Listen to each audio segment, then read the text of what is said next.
In Revelation chapter 13 of your Bible, in verse 4, it speaks specifically of an end-time system that will gain momentum.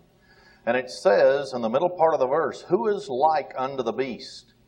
Who is able to make war with him?" So it shows very definitely that it's going to gain momentum, and the power will be so great that no one on their own without supernatural help will be able to fight against this system. Notice the power that was given to it by Jesus Christ of Nazareth, who is the one and only Son of the living God. Look at verse 7 and 8 of Revelation 13. "And it was given unto him to make war with the saints, and to overcome them. And power was given unto him over all kindreds, tongues, and nations.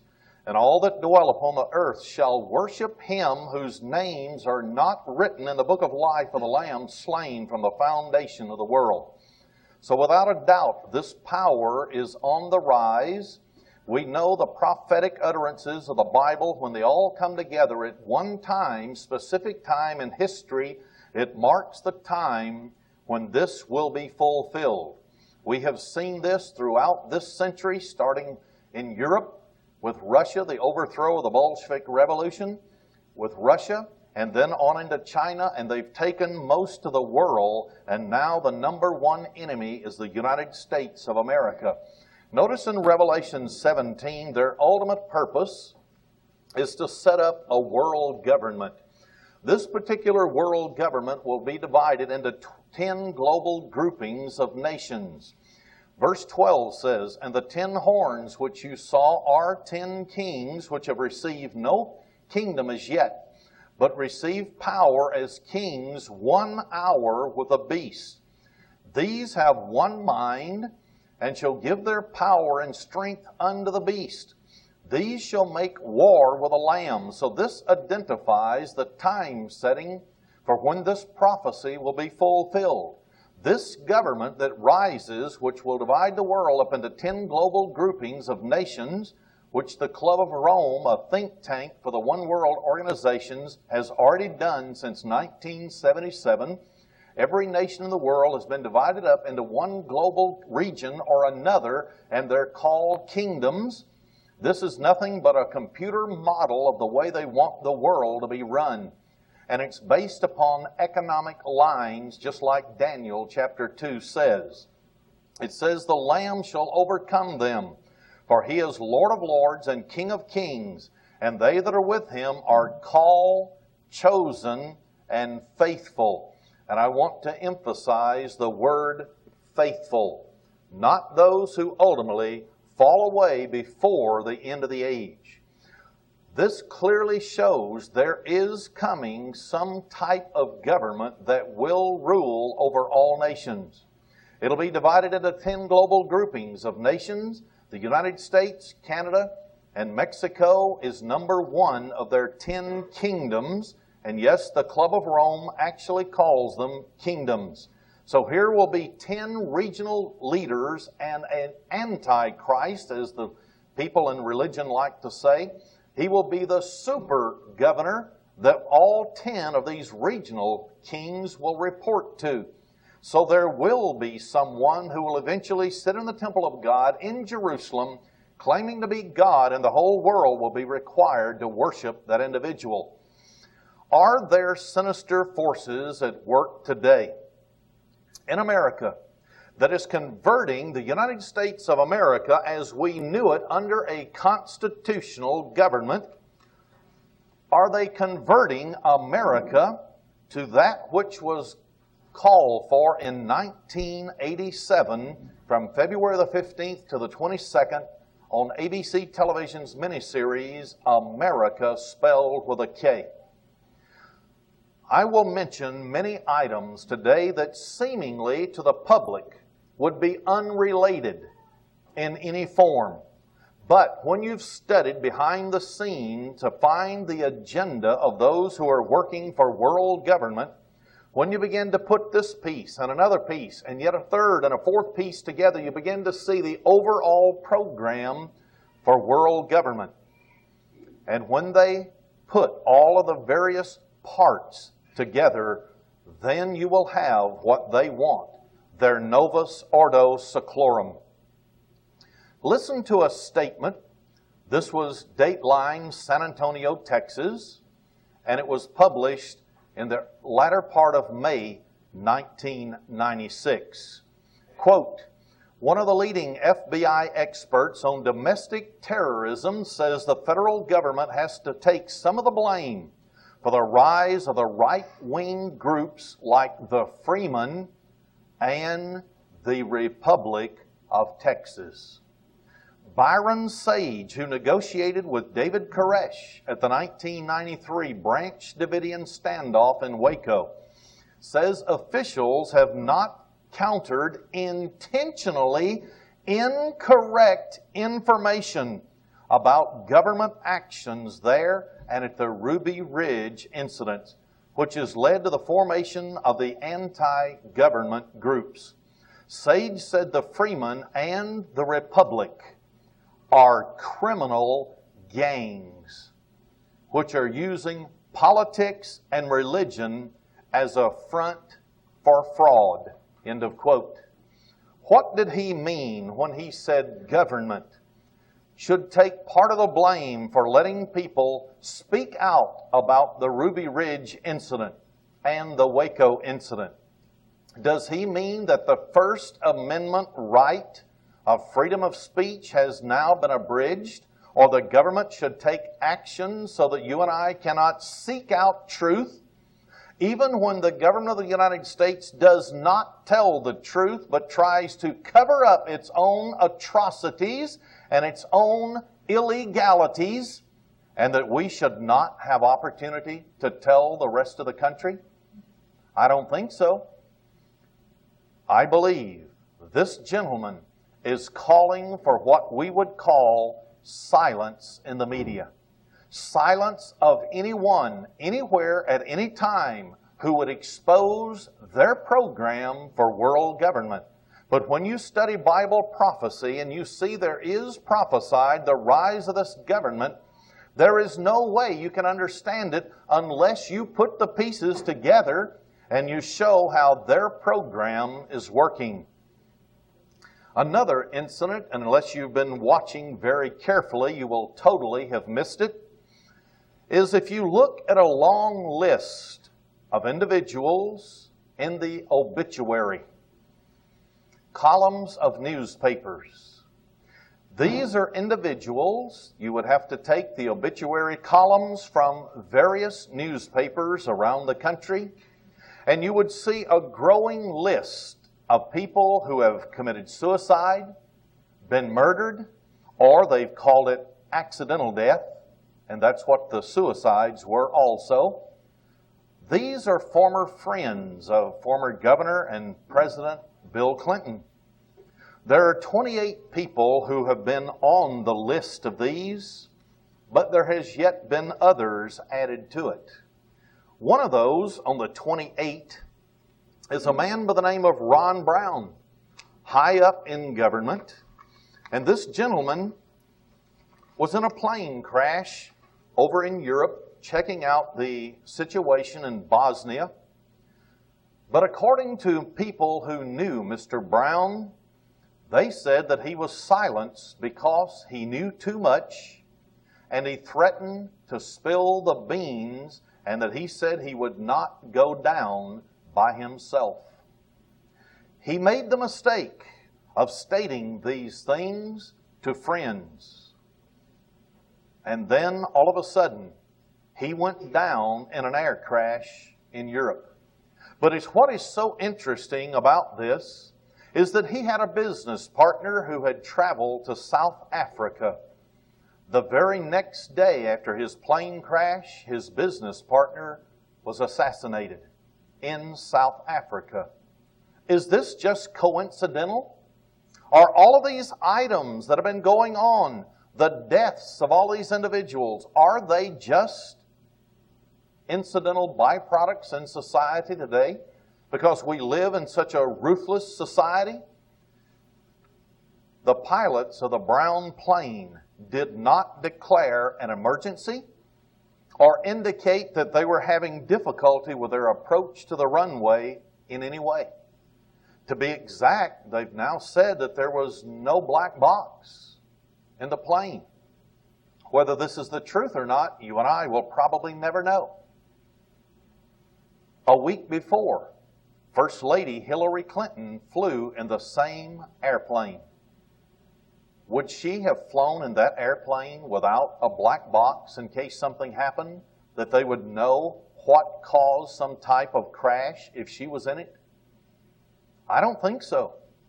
There are just too many things that add up that someone should investigate. To be exact, the Ellis County Press reported that the Italian press has said with big headlines, Ron Brown plane possibly sabotage. And went on and they quoted from that Italian newspaper quite at length in their newspaper. So they went on to show that there was a problem, a definite problem that you and I in the United States of America will never be told about as to why Ron Brown died. Then there was Admiral Borda, the number one person in the Navy, who just happened to commit suicide, according to the newspapers. But what we don't realize is that there are individuals who have spoken out, who understood that the very first Secretary of Defense, James Forrestal, also after he resigned was asked to go to the military base and to the hospital of the United States government, and all of a sudden he jumped out of a window and died. They called it suicide, but those who had talked with him that day and just days earlier said that no, he was already discussing what his plans were for the future and that he did not seem down in any way. And here is a parallel in the Dallas Morning News, people saying this man may not have committed suicide, but his death paralleled James Forrestal. This makes you wonder, doesn't it? What is happening in the government of the United States of America? If that wasn't enough, Mr. Borda made number 29 of the list that goes on and seemingly never stops. But an Air Force enlisted man who helped bring President Clinton's limousine into New Orleans was fatally shot in the head when he was visiting there. I wonder why. Was it just a drug-related death that happens in a ghetto? Or was it someone who knew too much? I don't know. This was reported in the USA Today, Friday, May 31st, 1996. So there are too many coincidences that should be investigated. We don't know exactly why all these individuals are dying. We only know the official story that comes over the Council on Foreign Relations, the Trilateral Commission, and the Bilderberger and Communist Socialists control NBC, CBS, ABC Network, and CNN. Because the very owner of CNN, Ted Turner, is a big New Age proponent. He's even written the 11 commandments of the New Age. And they're not biblical, you can count on that. So anything you hear is only surface to pacify those that they consider as the goem, the human cattle that should not understand what they're doing in their desire to work for world government. There has been many investigations into this type of thing by private citizens, private detectives, and many of them lead back to Mena, Arkansas. And they're terming it Mena Gate, where $120 million a month in drugs are dropped off at that airport in that remote area of Arkansas. It was done for years when Mr. Clinton was governor of Arkansas.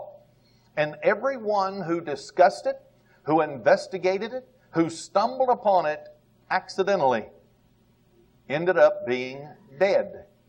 And it so happened that the person who checked out the causes of death, the coroner for the government, always said accident or suicide. Even when there were up to 40 stab wounds in a body, it was accidental death. When this was brought to the media attention, all of a sudden, instead of being fired, he was given a $14,000 a year increase in pay by the then governor of Arkansas. Are these just incidents that have no relation to what's going on in the world today? I don't think so. Because when I study into those who are working for world government, they have no loyalties. Anyone who will actually speak out to show people what is happening, they end up dead. That is the purpose for a secret society and swearing allegiance to it. If you step out of line and you reveal the secrets or threaten to reveal the secrets, then your brothers in that secret society, which you've sworn to, can assassinate you. This is what's going on in America today. They're preparing for the final time after the next election when there will be no more America, but it will be America spelled with a K. And there will be occupation forces in the United States very shortly, probably after the next election. In the USA Today, Friday, May 13th, 1996, President Clinton is shown with other men, and the headline says, "Clinton sings praises on teen curfews." They're trying to get a federal law passed so that in the United States of America there will be a curfew for every teenager in America. They'll need to be in their homes at a certain date. I realize when you have drug problems, when you have guns in the hands of gangs and ghettos, this is a problem. But do you also realize that in Nazi Germany, before Hitler came into power, they passed into law curfews so that everybody would have to be in homes at a certain time of the evening? No one would be on the streets after 11 p.m. And then that's when they started knocking on the doors of individuals they wanted to take off to their prison camps, to their gas chambers, because no one would be the eyewitnesses. No one would be on the streets to know who was knocking on the doors. So this is now trying to be passed into law in the United States. If you just saw that, you would think, this is a wonderful thing. There's nothing wrong with this at all until you study how those who have risen in power in Russia, in China, in Nazi Germany, in every communist countries who got in and started changing the laws, always made curfews so the population would never be able to view what was going on during the night. And then the last program was to confiscate guns. There is something else that would seem just normal, natural, if you and I did not have Bible prophecy to tell us something is wrong in America. In Revelation 13, which I'll not turn to, you should know it by memory, verse 16 to 18, it says there's going to come an economic system. It's going to be a mark in the right hand or forehead of some kind. There is going to be the number of the name of this beast or this world ruler. This is going to determine whether you will be able to buy or sell in the coming system. Anyone who does not participate in this system will not be able to go to the grocery store. You'll not be able to buy your groceries, your necessities. You'll not go to the fuel pumps and buy gasoline for your automobile. You'll not be able to pay for electricity for your homes. That is, if there is no God that's going to prepare a place for His people. but for the mainline rest of the world. And those that do not believe, there will be a place where God will call His people. They will have to take the mark of the beast or be forced into starvation and ultimate death. To be exact, in 1967, at a United Nations meeting in Geneva, Switzerland, a gentleman stood up speaking on behalf of the United Nations, and he gave a speech of the new economic system when they take full power in the world. They said that everybody would be assigned a number, and that number would follow them all the way through their life, and they'd not be able to buy or sell unless they had the number. And when a gentleman rose and asked him what this number would be for specifically, he said, if you will not accept this number that will be given to you, your name will be marked out with a black pencil. You'll be taken out of the computer system and forced into destruction. How close are we to the day when there will be an economic system where you'll have no cash in your pocket? You'll have none of the new $100 bills that can't be spent outside the borders of the United States. You won't have any 1s, 5s, 20s, or 50s, or $2 bills, or the little funny $3 bills with Clinton's picture. You won't be able to have any of those. There is now a program where they have come up with a computer chip. I've mentioned this on other occasions, but it's about the size of a pea that can be placed in your right hand or your forehead. And the reason why it works specifically so well in your right hand or forehead is because the body temperature is exactly right in those two locations for it to function properly. I think that's interesting. These have already been tested. They've been given to animals all over the United States as tracking devices. They're now talking about putting them in children so that even if a child is kidnapped, they'll be able to track down that child through a scanner. Then they're coming up, and this happened in Dallas, Texas, in May of 1996. I'll just read from the May 13th Dallas Morning News newspaper. Headline, cashless at the club. And here's a picture of a MasterCard. And it says more than 300 prototype smart cards will be distributed to guests at the MasterCard Colonial Golf Tournament this week in Fort Worth. And it goes on to describe that this card represents the latest step by the financial services industry toward a cashless society. They went on to describe the computer chip embedded in the card that could store a value. It could transfer any money you have out of one account into another. This is just one item that is being pushed upon the American society today. Now do we begin to understand a little known law that passed several years ago? There were independent banks in the United States. Those independent banks were not under the control of the Federal Reserve System, the private money monopoly in Washington, D.C. that controls all currency. Those banks did not have to come under the direction of the Federal Reserve. So they passed a law stating that every bank, even though it was private, must become a member of the Federal Reserve System. Why? Because they want every bank in this country to be a part of the system when the cashless society begins, so no one will have access to currency or gold or silver for the purpose of bartering.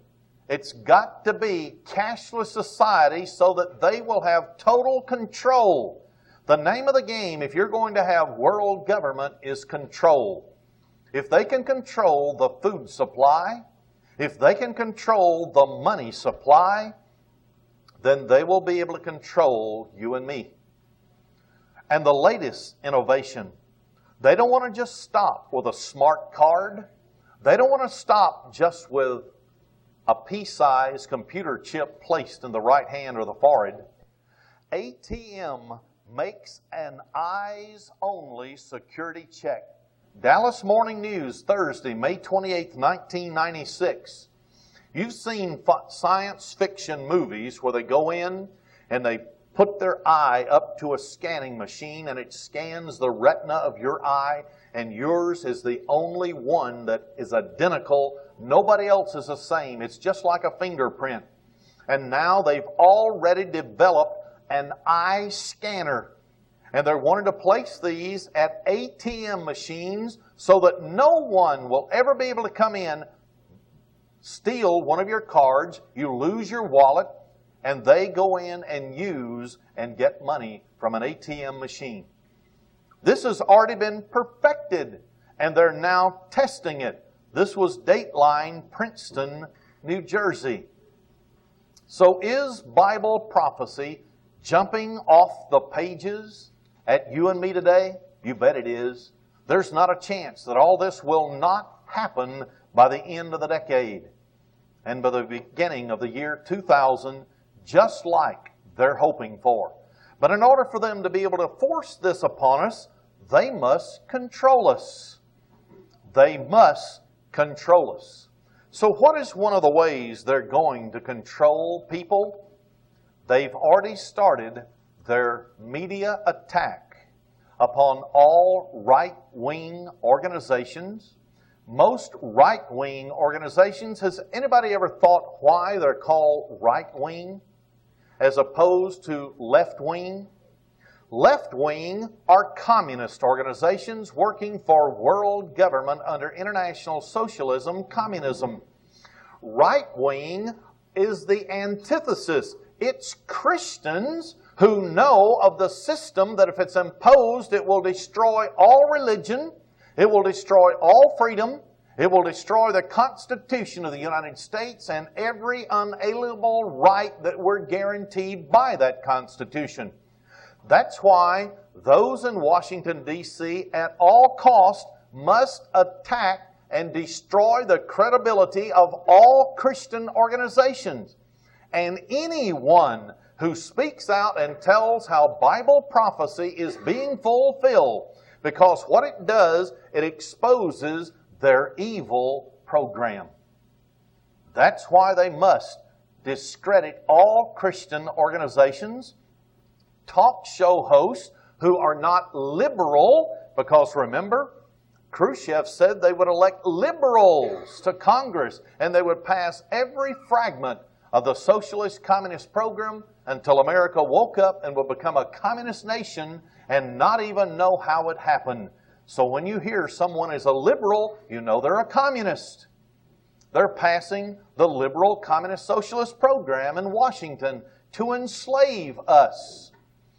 Notice a fifth item that unless you're watching carefully, you'll not catch it. This is just one more way in which those who control the media must destroy those individuals who stand up for freedom and the Constitution of the United States and all Christian principles. There's a group in Montana. They saw the threat of international communism, socialism. They saw that the Federal Reserve System was illegal. And according to the Constitution of the United States, only Congress can coin and regulate the value of all money. And so when they saw private bankers who had control of our money system, that was illegal. So they said, well, if they can do it, we can do it. But you see, there was one difference. The Federal Reserve System controls, owns, bribes, and has Washington, D.C. in their hip pocket where the wallet is. Therefore, they carry the guns too. So these men out in Montana apparently didn't understand that if they start their own money system, those with the guns will come in and stop it. because those in Washington, D.C., called the Federal Reserve, has fooled the American people into thinking they are a part of the government and that it's run, and the government runs the Federal Reserve System. But when Mr. Ronald Reagan stood up at the first inaugural address when he was giving the State of the Union message in 1981 and said, I can't stop inflation. The Federal Reserve is an autonomous organization, meaning it's totally separate from the government of the United States. They set their interest rates for their own purposes. Where was America's antennas? They should have been going up, but they weren't. It went right over everybody's head except the few who are paying attention, and they're called patriots in America. Now, I don't approve of everything patriots do and espouse, because sometimes it's not right. But if it is a Christian and they are living by the laws of Almighty God, that's a different thing. So those in Montana are under siege now for many, many days and months. One particular gentleman was inside the farmhouse. He decided that he would come out because the FBI said, well, sir, we don't even have any kind of a warrant for your arrest. We didn't even know you were in there. You can come out if you want to. You're free to go. He came out. He's in jail. So what it amounted to is our government has done it again. It's called LIE. I don't like to say it real loud because it offends some people. But you know, my Bible says you shall not bear false witness. That's one of the problems with America today. It's on the road down and out because there is no such thing as morality anymore. They have cast God's law to their back, and it says so in Hosea chapter 4. That's one of the reasons why this nation is going down and out, because we cast His law to our back, we snicker, and we teach that it's been done away, nailed to the cross, when God's law determines morals. So the daughter of this man, in a sworn affidavit filed in court, made several observations that what has happened to this gentleman since he walked out, supposedly a free individual, and then they took him straight to jail. He's never seen daylight since. She said this, quote, to begin this affidavit, I learned of my dad, whose name was Leroy Schweitzer, his arrest on Monday morning, March 25th, 1996. He was taken to the Yellowstone County Detention Center in Billings, Montana. Beginning that same evening, through Wednesday, I heard repeated reports of my dad's mistreatment. By mistreatment, I mean he was being beaten by federal agents. These facts were affirmed by friends and family members who both saw and talked with my dad on Tuesday and Wednesday while the beatings were going on. He described in detail how the federal marshals put shackles around his ankles and wrists so tightly that he bled.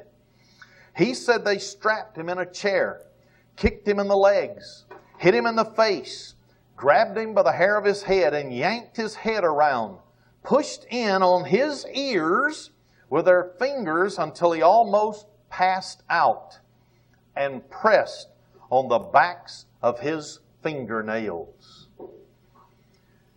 She went on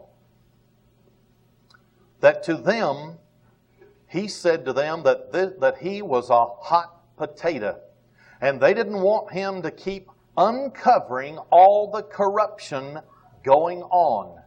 So the FBI and the U.S. Marshals, those that mistreated him in this fashion, actually came out and were saying, we're intimidating you so you'll shut up and not tell the people of what we're doing and the corruption that's in these organizations being run by the government. He told us of some of the threats he had received from federal agents, such as if he didn't do as he was told, they'd start breaking his bones. He said he was visited by a young doctor from New York whose threat was if Dad ever got released, they could always shoot him up full of cancer first. End of quote. I only selected certain parts of that affidavit to bring to you. These are reality in the United States. The same type things happened in Russia, China, Nazi Germany before they came to power. Something else that is happening in the United States today to bring us to our knees is drought. The drought that has taken part in Nebraska, Kansas, Oklahoma, Texas, and other fringe areas around those states is deliberate. It is planned. Notice in the USA Today, Tuesday, May 25th, then also I'll mention Time magazine. Here are the headlines. Spring has sprung weird weather in much of the United States. Then it shows maps where there is absolute devastating drought that where crops are being destroyed and where it is too late to try to even plant anymore. Then there's another article here. The headline says, Weather in a Word, Extreme. And it talks about the various types of weather. 10 miles apart, you can have absolute drought, and then 10 miles away, flooding. And either way, you can't plant crops. It's either too wet or too dry. And if they planted their crops, the wind would just blow it away with the dirt. Also, another article, Rural Livelihoods Drying Up. This once again was from the USA Today. Once again showing maps in Taylor County, Texas and other where the rain has been so little that it's nothing but now the Dust Bowl of the 1930s when it was that way in Oklahoma and other places. And the Southwest has the worst drought in decades. And many cattle ranchers are beginning to put their cows up for sale at such a low price that they can't even begin to recoup just the cost of feeding them. So they're in severe and dire trouble in America. Also, in Time magazine, June 10th, 1996, whole articles saying bone dry across great lower plains and the Southwest. And it shows farmers standing in the fields with their hands full of dirt and how whole sand dunes have come in and covered part of their normal areas where they grow crops. Is this by design or is it simply by accident? Mr. Zygmunt Brzezinski, in two of his books, The Technocratic Age and Between Two Ages, stated how they had already developed weather war machines. They could control the weather by diverting the jet stream and pulling extreme cold weather out of Canada or other parts of the world. Or they could send the jet stream extremely high in the United States and scorch the United States, and they could bring famine, rains and dew season, you might say, or floods at will. Whoever wanted it for a purpose. And he said, wars in the future will not be by nuclear weapons, but it'll be by weather war equipment. And they'll starve a country, and they'll not even know that war is being made against them. I wonder why Texas has been zeroed in on to dry it up. I just wonder, could it be that it has crossed the attention of the entire United States, every representative and senator, and Bill Clinton in Washington, D.C., that Texas, there is a movement to become independent, and that they want to crush it in more than just the newspapers, television, through discrediting it? I believe it. I've studied into it. They've started their weather war machine since 1976-77 was the first time they turned it on. And they have one in Russia, Ernst, Russia, or Siberia, and one outside Seattle, Washington, in Washington. And so these things are reality. And when the United States and Russia go together for a joint effort in making war against one another, it can have devastating effects. To be exact, in the South Pole, the Russians have had extremely low frequency machinery inside the ice packs for a long time. And people wonder why over the South Pole there was a big hole in what is called the ozone layer. They had never heard of such a thing as a hole in the ozone layer until the extremely low frequency magnetic wave generators were cranked up in 1976 in December. And since that time, there have been fluctuations in the ozone that protects us from the damaging rays of the sun. To be exact, Dr. Eastland actually patented all of these items with the United States Patent Office for Arco Oil Company. And we've printed it, even some of the patent numbers, proving where anybody can go and see what they have patents on to alter the jet stream and weather for weather war against the world. These people mean to have control, and they will have it at all costs to formulate their world government. Also in Life magazine, this particular issue, it has a large volcano erupting on the front of it.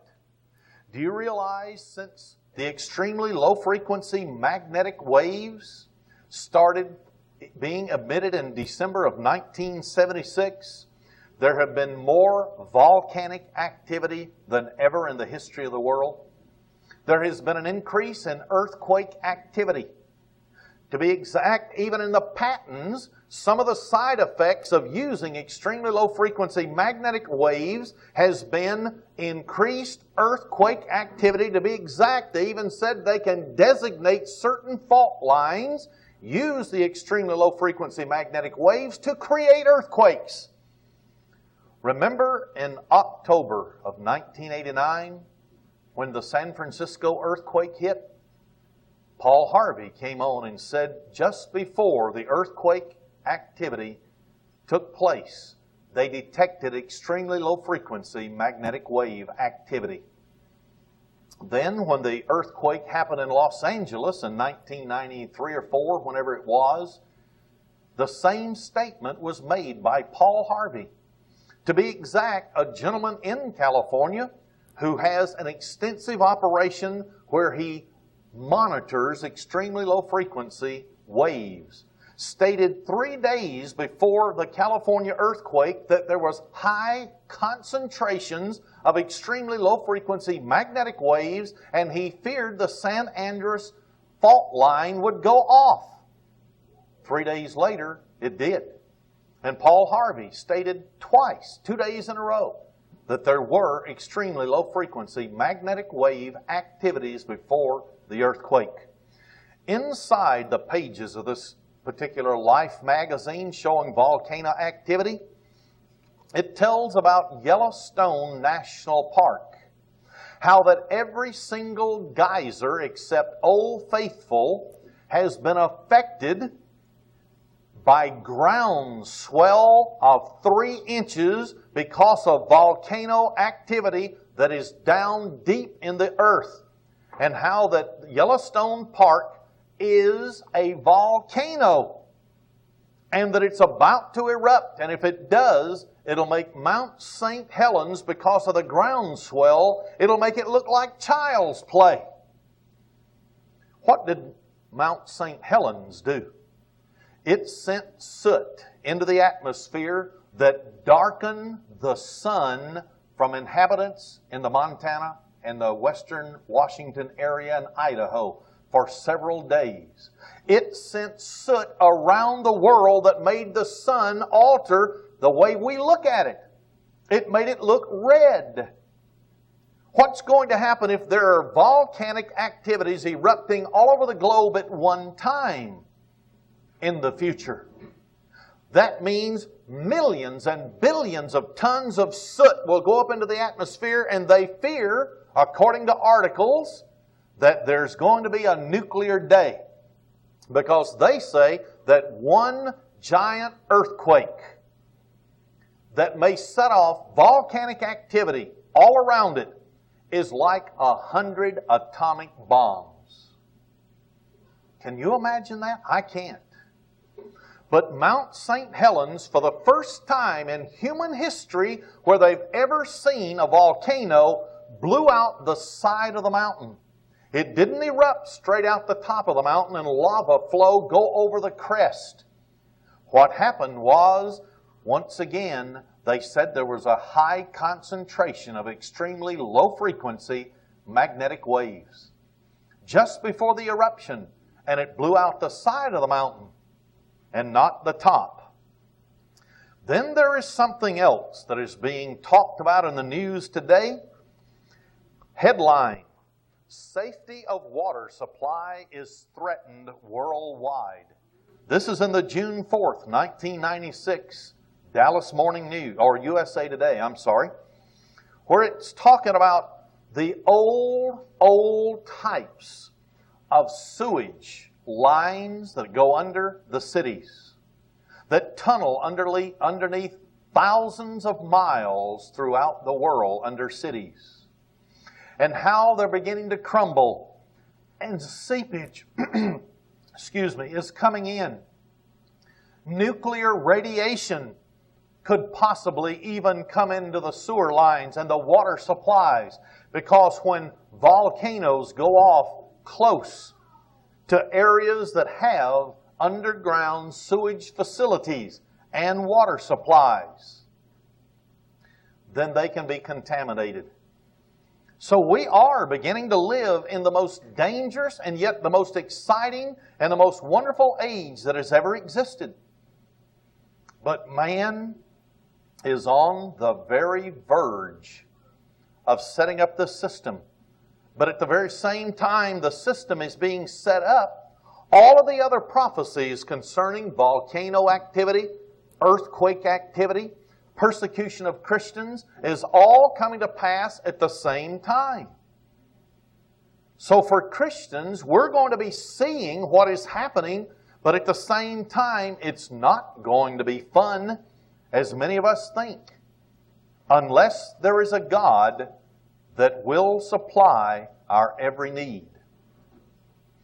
Right now, an isolated incident that is happening in America, but unless you put it together with all the other incidents to show that Bible prophecy is coming together, is that military personnel are actually being told to join and accept their role in the New World Order, world government under the United Nations organization, or quit the military. If they quit the military after they're debriefed and they never speak a word of what they're debriefed concerning, they'll receive full retirement pay. Their debriefing is that the American people is not to know that our military is being turned over to the United Nations under PPD number 13 and PPD number 25. This is presidential directives, decisions by the President of the United States. And that the United Nations organization will literally be controlling the armed forces of the American people. To be exact, in publication, the State Department put out number 7277 in 1961 and 2. When John F. Kennedy signed it into law, there would be 3 stages in which we would turn over all of our military to the United Nations organization. We're now in stage 2 and going toward stage 3. And when stage 3 is reached, you and I will see UN forces in the streets of America. That's the way it is. When they have total control of every army in the world, then those various armies will be sent to different countries. And in the southern part of the United States, Russian troops will occupy south of the Mason-Dixon line. In the northern part of the United States, there will be those from Venezuela, Czechoslovakia, and one other section of the world that I can't recall. Those are in the United States. When you look and see who it is, Czechoslovakia, they're now working those people over good, preparing it for the New World Order. Then you have Venezuela, which is socialist. Then you have Russia, which is socialist communist, and it has not gone away. So who's going to be occupying America? Socialist, communist. Will they have any trouble in shooting someone that will not fit themselves into the New World Order? When the ABC miniseries Amerika was run in 1987, the man who ran for the presidency of the United States had a son. That son went to a state-controlled school and that had been occupied for 10 years. That young man stood up and spoke one day, and he said twice, "Those who will not fit themselves into the new age will be crushed." He said it twice in that movie as he wore his red bandana around his neck that is worn in all red communist countries. So is America going to become America spelled with a K? If they have their way, they will. America is on its way down and out right now before our eyes, and yet the news media does not tell us any of these things. But there is something else happening that most people in America will never know about, because the media in this country is more controlled today than in the Soviet Union. And that's what Soviet journalists themselves and journalists from London, England said when they came here and wanted interviews and to expose the Desert Storm illness for what it was, a plot to reduce the population of the world by spreading a new disease with no cure except by those who are to be protected in government. And so it is. There is something that is happening below the border, below the Rio Grande in Mexico. I want to give a facts that came into us. Missionaries, as well as everybody in Mexico, are being stopped on highways at checkpoint that are operating under the federal offices of Mexico. They pose as checking for firearms and drugs. These individuals are in training for a police state in Mexico. They have told the missionaries upon questioning that they are a worldwide organization like the BATF in America. The men who moved in, this is what they're telling those missionaries. They're like the BATF who moved in on the Waco population. They are under United Nations auspices. Many foreign men are now working all over Mexico under the United Nations in law enforcement. These missionaries have heard them speak words to which others are recognized that are not normal Spanish words. In other words, you and I speak English. If somebody came here, they'd be able to determine that whether we speak real English or whether we learn certain English words and we speak it with an accent. And this report says, no, these people are speaking book-learned Spanish, and they're not Spanish nationals. And they also said that black helicopters are seen in Mexico as well as the United States. What was the last 15 minutes of the film in Fort Campbell, Kentucky that my wife and I went and we saw it? And right there we saw the black helicopters hanging from the roof of their museum. And it said the black helicopters were being used by the 101st Airborne Division, which was the attack division, specifically Unit 160, which was to put down riots and rebellion anywhere on earth. So when someone comes on national television with a 2-hour talk show and says that I am doing nothing but calling and trying to call attention to myself to make me look important, I'm here to tell you that person is a plant. And I know who he is. I've been on his show before. Flatbed trucks have been seen in Texas by a person who is presently sitting in this auditorium. That person saw truckload after truckload after truckload of United States military equipment being moved out of South Texas, completely out of the state. When he asked what was going on, the reply was, they're closing all military bases down in South and Southwest Texas. This will leave the border of Texas wide open for an invasion from Mexico. Did anybody ever see the movie Red Dawn, where the West was overrun with communists coming out of Mexico and various places? It's happening. The southwest part of the United States of America is on the verge, the borders, to being open. So if there is a God in heaven, and that God has chosen a place, which I suspect and I believe with all of my heart, because I know that God and Jesus Christ our Savior, who moved me to Texas. And I believe that when the Indians protected Frenchmen who came through here back in the 1650s and so on, and because they protected those Frenchmen, and they used the word Texjas, and now it's Texas, and they said the word meant to protect. I believe it. There are too many things that have been shown and too many, quote, coincidences since we moved our offices here to Texas that I believe proves it. There was a gentleman that I quoted from him when he went down into Texas. He's the sheriff of Midland, Texas, been so for the minimum of 12 years that I'm aware of.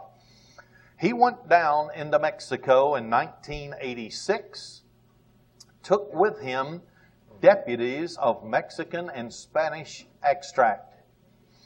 They went down and accumulated files and found 12 terrorist training camps, Russians, Iraqis, and Libyans, training 12 different sites in Mexico, preparing for the day when they would come across the borders from the south to occupy the western part of the United States.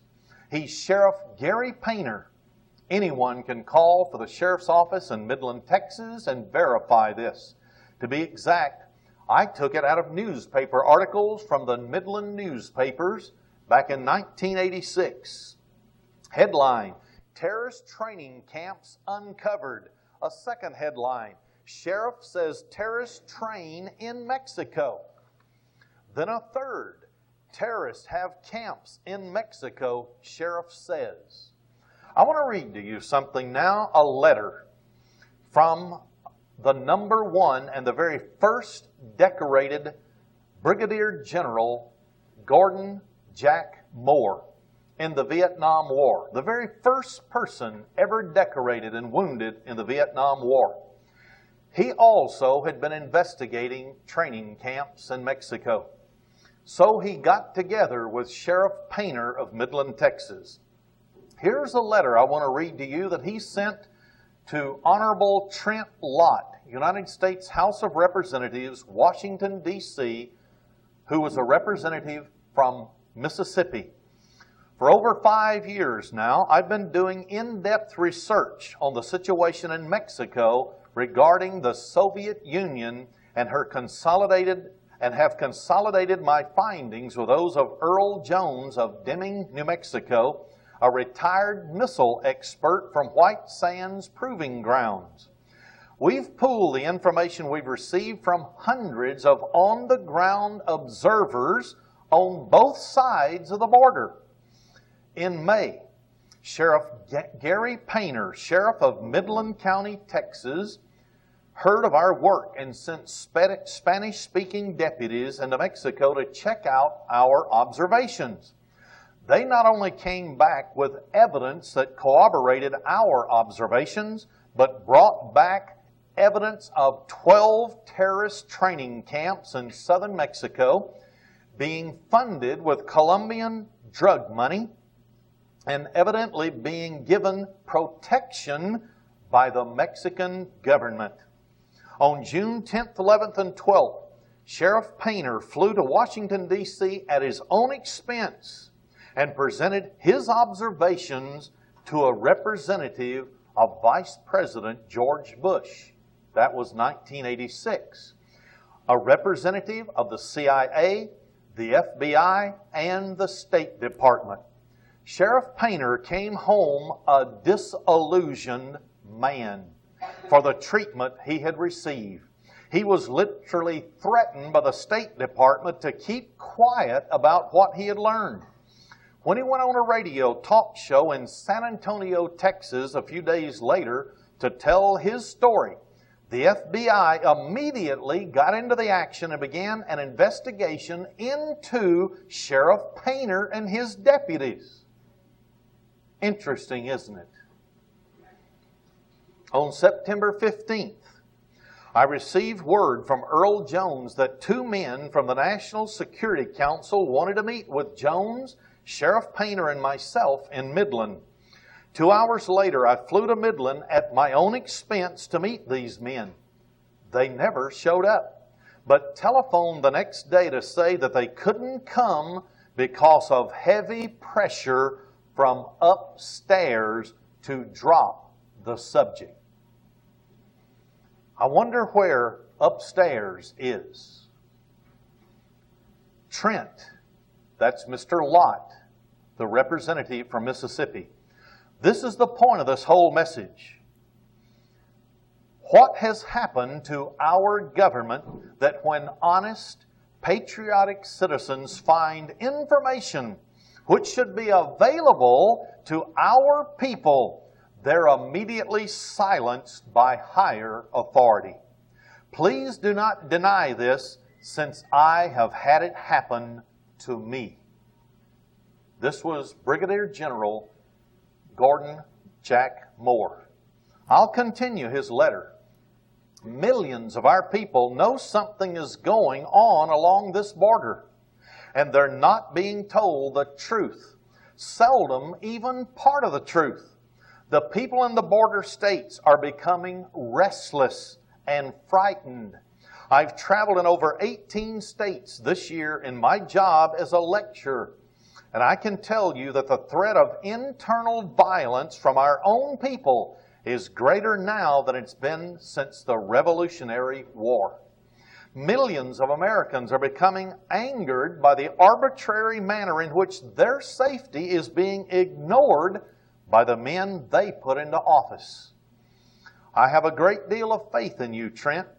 I know you're among the 36 congressmen that warned President Reagan about the communist buildup in Mexico in 1982.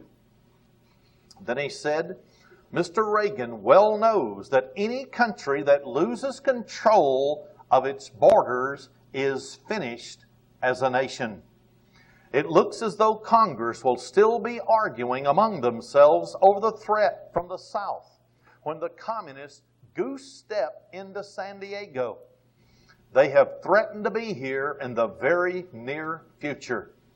Yet we allow a situation to exist on the border where millions of them, many enemy agents, are allowed into this country. When and where will it stop? Some of us who know the truth will not be intimidated by threats from the State Department. We've known for a long time whose side they are on. And he was referring to the time when Mr. McCloy, John McCloy, investigated and found 938 people, either communist or communist sympathizers, in the State Department alone. One department of our government. When will the promised house cleaning take place, which will rid us of this threat from within? I will tell you an answer to his question. It will not.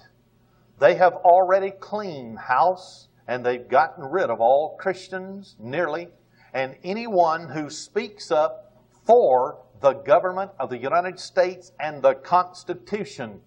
And only those who are left in positions to make decisions are the communist, socialist, one world, new world order crowd, the Council on Foreign Relations and Trilateral Commission. Nothing will change in Washington. Notice what else came out of the newspapers. It says, from Senate floor, Dole warms up campaign rhetoric. On Saturday, Dole challenged Clinton on defense policy.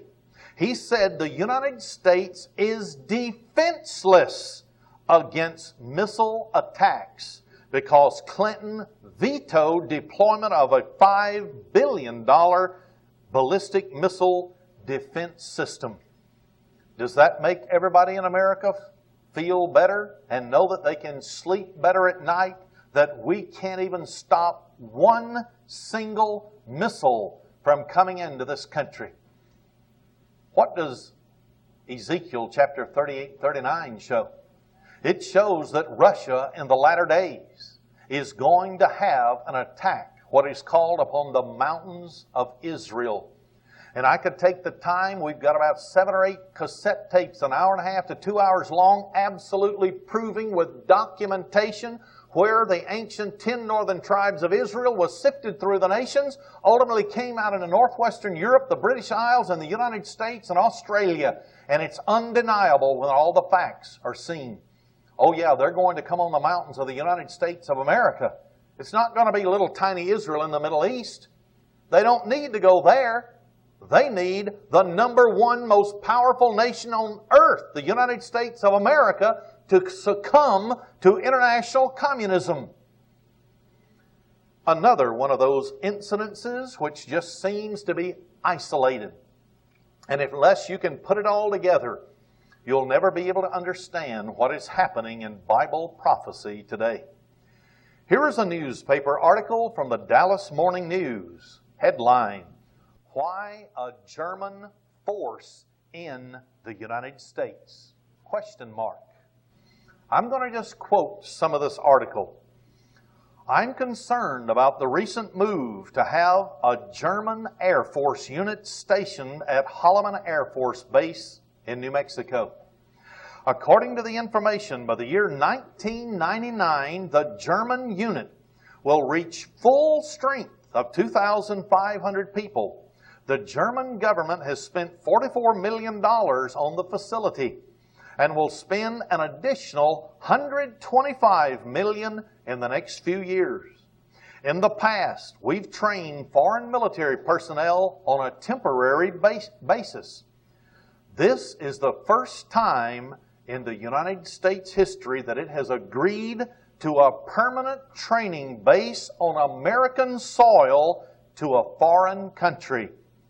Why are we doing this? That's not all the article. I'm going to interrupt and tell you why they're doing this. Because under the United Nations organization, foreign troops are to govern America and enforce the New World Order and its emittance into that world body. So they have to station foreign troops preparing for the occupation of cities in America, right in our midst, under such seemingly innocent terminology.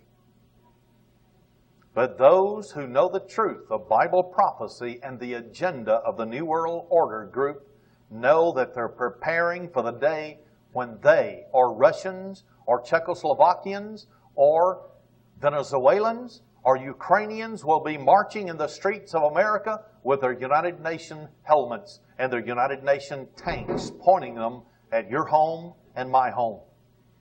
I'll continue this article. My concern is great that a move like this will help set the precedents to expand the program to allow other nations to station military units in these United States.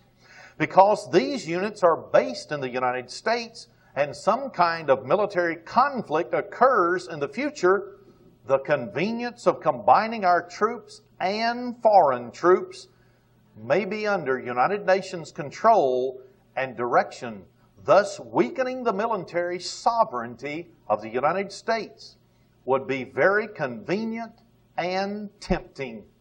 With our troops under some kind of United Nations command and operation in over 16 places in the world, this move makes it look dangerous for America and at the least very disturbing. End of quote. They are coming. I remember a movie one time called The Russians Are Coming. Oh yes, they're coming. Here's another article I cut out to show that there is coming to America foreign troops. They're going to make it legal, and you and I will have nothing to say about it. Here it's talking about military hot potato, and it's talking about the United States Secretary of Defense, William Perry, and the German Defense Minister, Volker Ruhe, at a Pentagon press conference, April 30th, 1996. And this will be the first time, this article says, a foreign military base will be established on United States soil since the Revolutionary War. Are these things happening? Yes, they're happening. I want to show you something else. A signboard. Now, signboards along highways are owned by advertising companies. If you want to put up an advertisement on one of those billboards, you have to pay so much money a month. Here is a photograph that was taken in New Jersey. This is nothing but a big red billboard, Garnet Advertising, outdoor advertising, and then in the middle of this big red billboard is a black hammer and sickle. And the words on it says, "The new Cold War is coming." Somebody in New Jersey knows something. And you know what else they sent? They sent a whole sheet of color photographs from Fort Dix, New Jersey. These are prisoner of war. It says enemy prisoner of war camp compound. I've shown these before, but this was sent to me recently. The thing is, they haven't used that facility in years. And yet, this is brand new barbed wire facilities. What are they going to use it for in Fort Dix, New Jersey? I believe these things need to be pointed out to those who are watching Bible prophecy so they'll know when the end of the age is literally right upon them. Also, I received a phone call from someone who has his and her own radio satellite uplink show from Florida. They said, "Did you know Russian military troops seen with people's own eyes are now in Jacksonville, Florida?" Now these are very credible people. The man and his wife who called wrote a book called Checkmate, which has done well in selling, exposing the New World Order. Russian ships actually can patrol in American waters by Jacksonville. Why? Who is allowing this? We'll know very shortly, after the next election, I can assure you. A 10th observation that I'm making for this message that is happening in America, if you didn't know that it was just, you would think it's just an isolated newspaper article unless you know the overall program for world government. Here's a newspaper article that says, "Terrorism in the Internet. Feds ready. Anti-terror cyber team." They're talking in the entire article how they're going to start cracking down on individuals. These are people who are using the Internet to spread information, such as patriotic organizations telling what's happening in our own government. They're saying that it's becoming terroristic type information. And that because people receive this off the internet, and then somebody may go out and use a gun to kill someone, even though they had nothing whatsoever to do, and it had nothing whatsoever to do with the taking of something off the internet, though those individuals who sent the material on the internet are now responsible for the actions of someone else. See how they're closing the vice grip around the head? They make it now where no matter who you are, if you casually speak about what is going on in the government, they eventually will implement their anti-terrorism bill to be able to stop anyone. That's why they have the prison camps. That's why they have the Fort Dix, New Jersey sitting there, making us think that it was a training grounds in the past, but they've updated it all and haven't used it in years. This is on the internet right now. They're going to start clamping down on anyone who uses the internet. Also, just what might seem to be an isolated incident to many people is not at all an isolated incident. 40 years ago, our government actually lied to the American population about atomic radiation. They actually held experiments on pregnant women, on people who were in insane asylums, and other types of institutions. They experimented with what radiation would do to the genetic code inside the body of human beings. Yet they said that they had never done such things. But it was released, and the New York Times reported on it in 1994 and 1995. If they've done that so many years ago, what else are they covering up? What else are they not telling us that they're doing? What about the Department of Defense saying that they're only refurbishing concentration camps by military bases for illegal aliens coming across the borders? They're only going to be used as detention centers. Is that true? Ask some of those individuals who are considered to be political prisoners who are in those concentration camps today. They're in the jails right next to them. Oh no, they're getting them ready. Why do they have whole areas out in the middle of a desert where there's fences all around it and there's row after row after row of buildings with cots in them, and it's never been used? Why? I know there's one in Arizona where a military man that was about to retire from the military in another week, and he went across the sand dunes in Arizona. There was no roads leading to this particular facility. Only helicopters and airplanes could get in there. He went across with his buddies. They were on a drinking spree. He had heard our radio programs back in the 1980s. And so all of a sudden they come upon this compound. Nobody's there, just out in the middle of the desert. They went around looking, and all the barbed wire was rolled in so you couldn't get out once you're put inside. He sent me a map showing where this place was located. And now there's reports of others of them.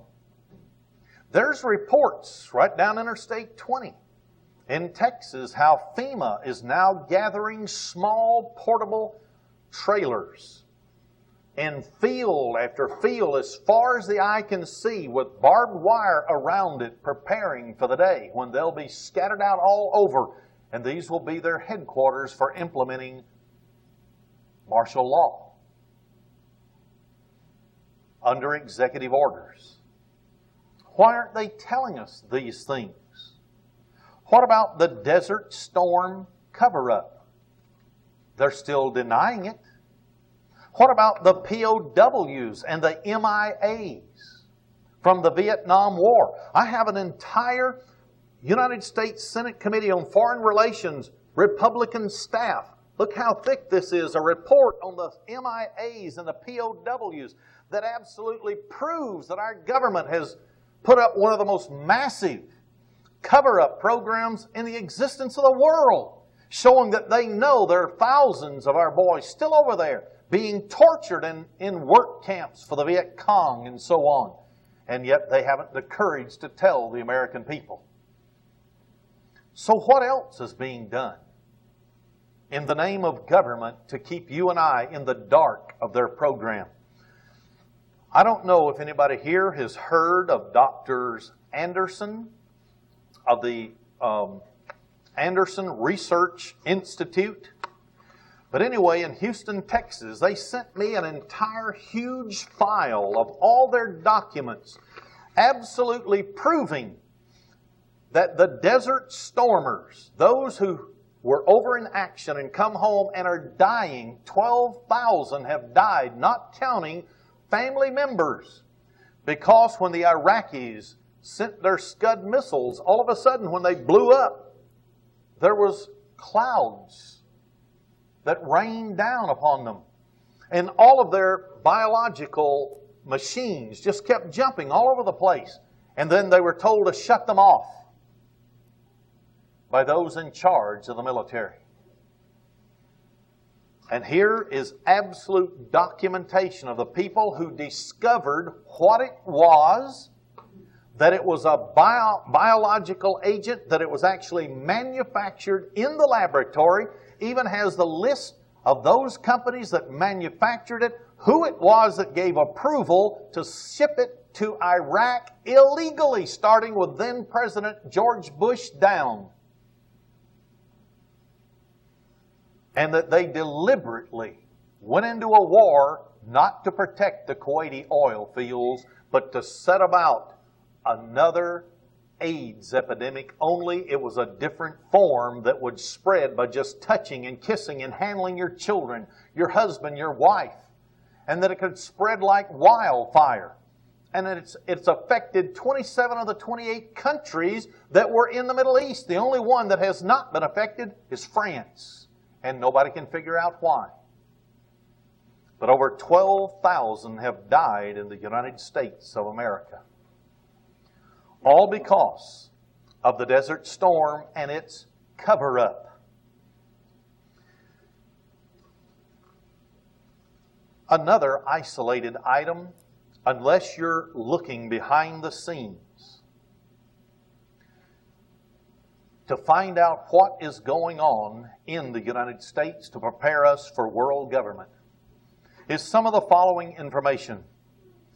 November 5th of 1996, if I didn't get the wrong date, will be the next presidential election. The American people will vote on who will become the next president.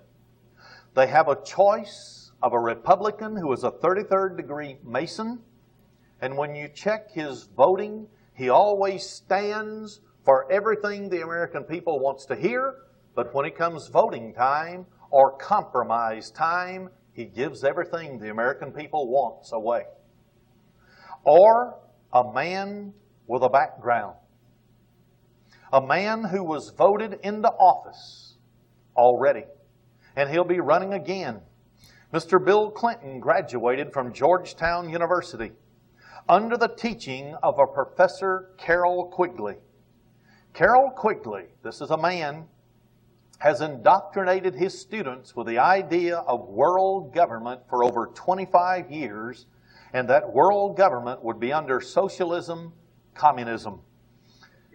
In Mr. Bill Clinton, he found his ideal student. He was rich, he was spoiled, and he was full of his own self-importance. He wanted to be in government. In Carroll Quigley's book, which was over 1,000 pages, called Tragedy and Hope, he said the New World Order under the Communist United Nations would be the following. the individual freedom and choice would be controlled to the maximum, with very narrow alternatives for you to think about. By the fact that every single individual would be numbered at birth. Now do you understand why a few years ago they passed the law that in order to take your children off your income tax and declare them as a deduction, they had to have a Social Security card by the age of 1? They're preparing to fulfill what they said they would do. Everybody would have to have a number. They would be followed throughout their life by this number, through their educational training, through their military and other services to the government, through their tax contributions, health and medical records. That's why Mrs. Clinton wanted to pass her socialistic program of health care. And then finally in retirement and even in death, they would be followed with a number. After Mr. Bill Clinton graduated from Georgetown University, he went to Oxford University in England on a Rhodes Scholarship. He never finished that, though, because other activities took him away from his studies. While he was in Europe, he visited the Soviet Union. Nobody will even tell what he did business there for. Why did he go behind the Iron Curtain? Nobody will tell. While attending and on his Rhodes Scholarship in Oxford, England, Mr. Bill Clinton organized, according to a Catholic priest who was there, and led protests outside the American embassy that call for the United States withdrawal and disarmament and a victory for the Viet Cong over the United States forces. Would you call this treasonous? I believe I would, but nobody in the media would. While Americans were fighting and dying in what they call that hell hole, Mr. Clinton was leading rallies against them. Mr. Clinton's protest march didn't go unnoticed by the communists. They sent one of their best operatives to meet him. He was a hardcore revolutionary by the name of Derek Scherer. They became roommates when they were in their Rhodes Scholar years. They became very, very good friends. At this particular meeting, as they were going through school, they were trained. Mr. Clinton was trained by this very highly trained communist by the name of Derek Scherer. He was trained in revolutionary activity. To be exact, this started in 1969. In 1980, this same revolutionary by the name of Derek Scherer wrote a book in which he entitled it Economic Democracy.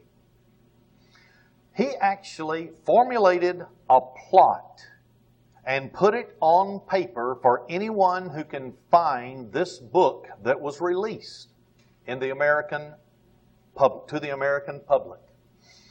He said that they would gradually steer the United States into a communist police state. The way they would do it was they would pass legislation, and then in the early to mid-1990s, they would elect a far leftist president of the United States. 12 years after this book was released to the American public, it became reality. There was a man by the name of Bill Clinton who went into the presidency of the United States. The Washington Times on October 10th, 1992 reported from El Sabato, which was a leading newspaper in Milan, Italy, an article that showed that Bill Clinton actually went into the communist portions of Italy. Derek Scherer made all the arrangements, and Bill Clinton went there and was trained in communist economic theories. He was trained by the leading communist economic theorist of the day and his theories before he died. And it was this man, Derek Scherer, that actually took him there. So when Mr. Clinton became president, he repaid the favor by appointing this communist and socialist, Derek Scherer, as his top economic advisor. In his book, Mr. Scherer said, the United States of America will not knowingly adopt communism, but we will just change the name from Marxist economic theories to economic democracy. And they will adopt the entire program and become a socialist economy. Derek Scherer's ultra-leftist background was thoroughly exposed in the September 9th and 10th, 1992 issue of the Wall Street Journal. So I'm not saying something that has not been explained before. Derek Scherer has a plan to set up a communist government in the United States. He's remarked that socialism had such a bad name that they would have to change it, and that's why he changed it to economic democracy. Derek Scherer believes that America's free enterprise system should be dismantled according to his book, and that powerful socialist planners should control our government and the American people. Bill Clinton's communist friend, Mr. Derek Scherer, is a member of the notorious, extremist, violent-prone, terrorist Communist Front organization known as the Institute for Policy Studies, which we've reported on before, directly from FBI files that were received under the Freedom of Information Act. Mr. Derek Scherer and this Institute for Policy Studies openly praises communism as run in China, Russia, and Cuba. The FBI warned that the Institute for Policy Studies had infiltrated the United States government by sending trained personnel to write legislation to change our government. And that was in FBI file 100-447,935, Volume 1. It's there for the American people to know. In addition, they've trained in the Italian communist sector in Milan, Italy. They trained Governor Clinton so that the time would come, this was 1987, so that when he became President of the United States, he could implement their program. He's done it. He's working feverishly to do it. But you see, not only President Clinton is involved, but his wife Hillary also is involved. Just one brief statement in passing, then I want to start bringing this to a close. But Hillary Clinton in 1988, that is a late date from the 1969 and the early 70s when she was the actual editor of a law magazine at Yale University saying, "Kill the pigs." And here were pictures of policemen with snouts and so on. Here's what she did. When she was head of a committee, this was a tax-exempt organization, the New World Foundation. She consistently used money from that foundation to fund the National Lawyers Guild, which has been cited by the United States Security Security Council, by the Senate, that it was a communist front organization. She gave them $15,000. She gave $5,000 to the Committee in Support of the People of El Salvador, which was a communist front organization. She gave $20,000 to the Christic Institute, another communist organization that sues patriotic Americans to shut them up so they can't tell of the communist penetration in government. So all of these things are going on, and they seem like isolated incidences, but when you put them all together, you see the big program, how they're trying to silence Americans. And those Christians who are the real Americans, because this country was founded upon Christian principles. And the Supreme Court of the United States on February 29th, leap year of 1892, in a 9-0 decision, said the Constitution, all federal documents, every constitution of every state, signified that this was a Christian nation. And what's happening is anti-Christians are taking over, and that's why they only concentrate on Christian organizations to make them look dumb, stupid, armed, and dangerous, when, if they have the Holy Spirit of God, they're the most gentle people on earth.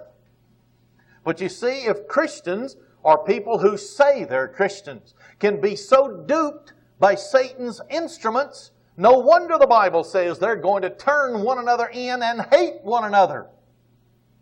Can't we begin to see what's happening? I want to close now with the following information. Here's a newspaper article, Associated Press, out of the Dallas Morning News in early June of 1996. Headline: Libertarians and the Libertarian Party in America is the third largest political party in this country. Libertarians open to discussions with Republic of Texas. And on Friday night, June 7th, in Lubbock, Texas, the Libertarians held their convention in Texas. Richard McLaren, who was finally allowed to leave jail because he was being held illegally, and he left under the Fifth Circuit Court in New Orleans command, appeared before the Libertarian Party along with now President Archie Lowe to explain why Texas wants to become an independent nation and what the federal government has done over the last 20, 30, 40, 50 years to change the Constitution of the United States to a socialist communist government. Also, when you look back into the history of Texas, why did Texas become an independent nation in 1836? Because they were a part of the Republic of Mexico. And when Santa Anna became a military dictator, the Texans said, we will not live under anything but a constitutional Republican form of government with a constitution that tells everybody what the real law and what their unalienable rights are. That's why they revolted in Texas in 1836 against the Mexican government. In my close today, I want to mention just a few things. I received a letter from a 76-year-old Jewish convert to Christianity out in the Los Angeles area. She heard one of our programs and said that her heart leaped inside of her. She said that in December of 1993, she had a vision.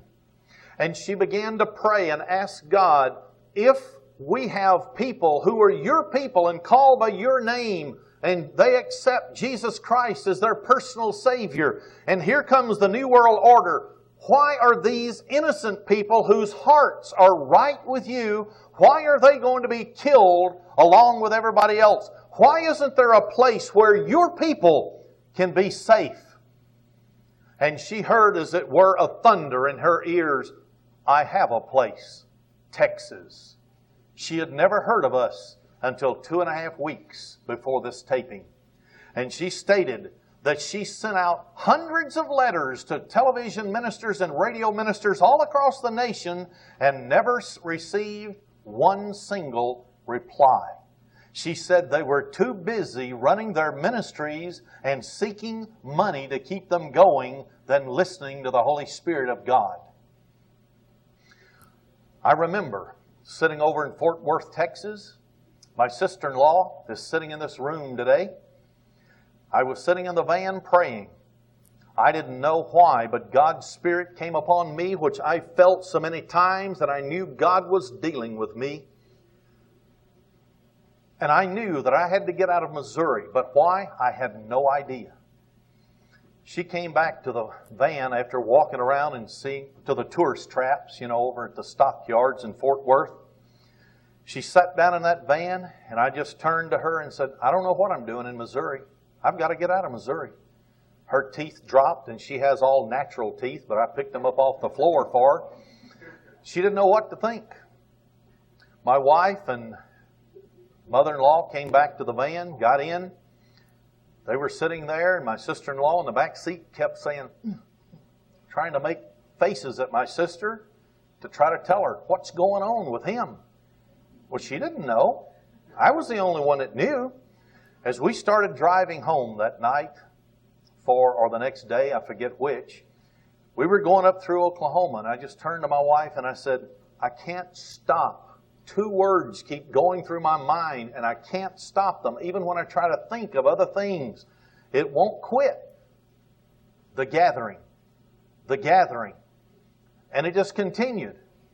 And then, when we got home, and I broke the word to our church in St. Louis that I was going to move everything to Texas, and I didn't know why. People began to call me and say, we had dreams, we had visions. There's going to be a giant earthquake along the New Madrid fault line. It's a good thing you're leaving because St. Louis is going to be the core of the whole thing, where it begins according to all the visions, 6 different people. Then on June 12th, 1993, a friend of mine, Harold Dixon, many in this room know him from Kentucky, plus Richard Goff and a woman by the name of Rebecca Taylor out in West Texas, heard on a shortwave interview that a man said, I had a vision. My servant David J. will lead an ingathering of saints from a western state. I didn't know about that. That occurred May 1st, 1993. I was down here Mother's Day, May 10th, 1993. So he called and told me about that. And hair stood up on my body all over because I knew that the God of heaven had dealt with me. I knew that something was going to happen. I didn't know why, but I knew that something was going to happen. When I came down here, 2 weeks later, to start looking for a home, then a man came to me and said, I had a vision. I didn't want to say anything to you until I knew what you were going to do. He said, I had a vision of a big earthquake along the New Madrid fault line. But then you would be instrumental in some way in Texas leaving the Union along with 2 or 3 other states. Of course, I didn't know what to say about that. What can you say to somebody? I'll keep it in the back of my mind. I didn't believe it at the moment, but I kept it in the back of my mind. God brought me to Texas. Why? I was going to move to Florida. That's where our biggest mailing list was. God had different ideas, and I know it since I've been here, and I believe with all of my heart there is going to be a safe place for God's people when this new world order takes place. Somebody, somewhere, God's the one that chooses. You and I have nothing to say in the matter. I had nothing to say in the matter. I was minding my business and my advertising business. I can't help it if God called me. Don't be offended at me as a human being because I say these things. But God called me, and I know He is showing that His people will be told in some way there will be a place where they can be protected when that time comes. There was a headline from the Post-Texas Dispatch newspaper. Mr. Morales uses bully tactics to squelch independent voices. I'm just going to mention just a little of this. Last week, May of 1996, State Attorney General Dan Morales sent out a threatening letter to 55 Texans, warning them to cease and desist in their effort of the Republic of Texas. What was widely reported by the state's news media left the impression that leaders of the Republic would be silenced, imprisoned, and followers carried off to the insane asylum. I'm just reporting this article. What the mainstream media missed was the stark reality that the letter released to newspapers was addressed to Mr. Tim Ryan, owner of an incorporated business in El Campo, Texas, which has absolutely no connection to the provisional government of the Republic of Texas. Mr. Ryan is, however, guilty of carrying the name of Republic of Texas Incorporated for his small business of Texas memorabilia. You see, in order to get media attention, Mr. Morales pounced on a completely innocent citizen who has followed state rules and regulations to the T, but has a name which Mr. Morales wants to use in his effort to destroy the Republic, all in the name of publicity. He got the publicity, but the desired result of silencing Republic of Texas citizen has failed. Mr. Morales, unable to prove or provide evidence to refute claims of independence for Texas, has resorted to a campaign of threats and insinuations, which is not becoming of an elected Texas official. We suggest he review the 2,000 pages of documentation at the state archives about our independent nation before he goes much further. End of quote. This was a newspaper. And another newspaper article was given to me this morning from Corsicana. I've only skimmed one part of it. It was very interesting because they too know that without doubt that we were annexed illegally into the Washington, D.C. incorporated states, and that we were never legally put in there. We are only victims of war, defeat of war. Now, this is my real close in this message. According to Revelation chapter 12, verse 13, there is a system, and it's called the beast, that will begin to persecute the real church of the living God. When I say real church, I mean people who has God's Holy Spirit in their mind, no matter who they are, where they are. They're going to be persecuted. And somehow God will in advance let those people know that He has a place. Now this persecution will prompt the church to flee to where God has already revealed she should go. Otherwise, how would she know to go there? Because Amos 3:7 said that God will do nothing unless He reveals it through His prophets or His servants, the prophets. So somebody somewhere will tell God's people who have His Spirit. And those who have His Spirit will listen. Nominal Christians who don't even know what the Holy Spirit is, they won't listen. Verse 14 states that this church, she will fly into the wilderness, into her place, where she is nourished. I want you to look at this word, nourished, very carefully.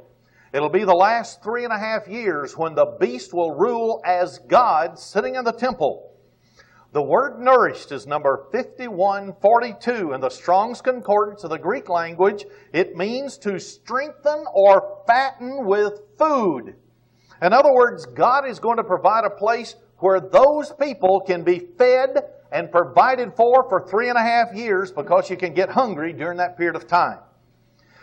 It comes from a base word, number 5157. Now listen to this carefully. This is dynamite. Through the idea, God will strengthen and provide food through the idea of to turn or revolution or to revolt. That is an amazing word. When you understand that, it tells me that when God's people all of a sudden start to go to a place, then verse 15 tells us without doubt that Satan will send his military to try to stop those people from forming, as you might say, whether it's Republic of Texas or Nation of Texas or a place, to form their own God-given government for 3.5 years. All of a sudden, something is going to happen when they try to prevent it. Look in Isaiah 59, verse 19. In the middle of that verse, and you can see the first part of the verse says the Lord God is going to do something by His Holy Spirit. And in the middle of the verse it says, when the enemy shall come like a flood. What did Revelation 12 say? Revelation 12 said that He would send out a flood after the woman. And here in Isaiah 59:19 it says, when the enemy shall come like a flood, the Spirit of the Lord shall lift up a standard against him. Now what I want you to notice is the phrase, lift up a standard. In the literal Hebrew language, it literally means put him to flight. Jesus Christ is going to intervene through His angels in some way, and He's going to cause the New World Army to be defeated. And they're not going to touch those people that listened to the Holy Spirit and they knew where to go at the right time. Now notice verse 16 of Revelation. This verifies what it said in Isaiah 59:19. And the earth. You can look it up in your concordance. The word earth is number 1093. It could mean either the entire world, but since the beast will be ruling it, the secondary meaning is region. So the region helped the woman. The word helped in the Greek is aid, relieve, or to succor. These events are going to greatly surprise everyone when they happen. But you know how they're going to happen? According to Zechariah 4, verse 6, it says, God's Spirit. It won't be by military power or might that anyone else in Texas or anywhere else can point toward an enemy. It's going to be by the Spirit of God. That's what's going to perform this miracle. And God will work it, and not one of His saints that has a true heart that listens to the Holy Spirit will be outside of that place of protection. He will see to it they know in some way or another. But when you go back to Revelation 12, verse 17, it says that because this new world order, the United Nations, the beast, could not get this woman that flees into the wilderness. Therefore, he will turn his military power, and it says, against the remnant. The word remnant is number 3062 in the Strong's Concordance of the Greek language. It means the remaining ones. Those that do not have an ear to hear and get to that place that God said, I will protect. Those that do not believe, either because of an attitude of unbelief, they don't have the Holy Spirit of God to lead them into all truth. Because this place of safety is a part of the truth, just like anything else in the Bible is. And if God's Spirit will lead you into all truth, it will convict you. God is going to prepare a place to protect that group. And you know what really scares me? Is it comes, this number 3062 that says remnant, comes from the root word number 3007, which means to be absent. Anyone who is absent when God makes known where that place is will have war made against them by the beast. But you see, just like God will provide a warning message to the whole world, the beast is rising, so He is also given that message to His people, the church.